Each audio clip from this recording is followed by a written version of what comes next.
Kasi kung hindi rin full transparency, ayoko sabihin ng lolokohan, ano? Pero hindi rin fully transparent eh. It will defeat the purpose, Mr. President. This is the fifth time that I'm filing this measure.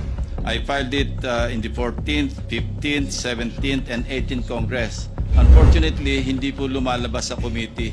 Walang committee report, particularly the written individual amendments submitted by members of the House of Representatives and the Senate to the respective chairpersons. Yung po ba kasama rin sa ma-upload ng mga dokumento? We will now have the ability to look at the changes on a very granular basis. Ang problema lang doon is hindi natin malaman kung sino sponsor or proponent ng amendments. Kasi sa ngayon, bulag po tayo lahat eh. Nakita lang natin, bumukol sa isang district. No? From, say, 200 million, bigla na lang naging 15 billion. And we cannot identify. All I want is to trace back to the proponent or proponents, no matter how many proponents there are. Can we do that, Mr. President? We are for full transparency. The best or the most genuine transparency is full transparency.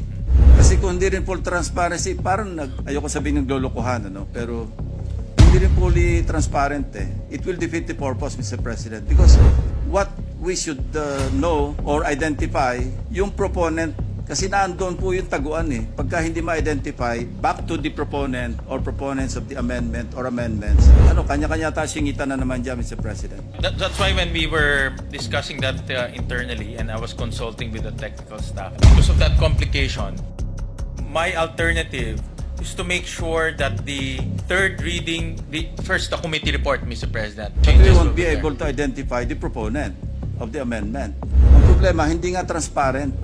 Kaya na-embolden yung mga ibang, mga ibang congressmen or even senators na magsingit ng kung ano. Anyway, hindi naman matrace sa akin yan.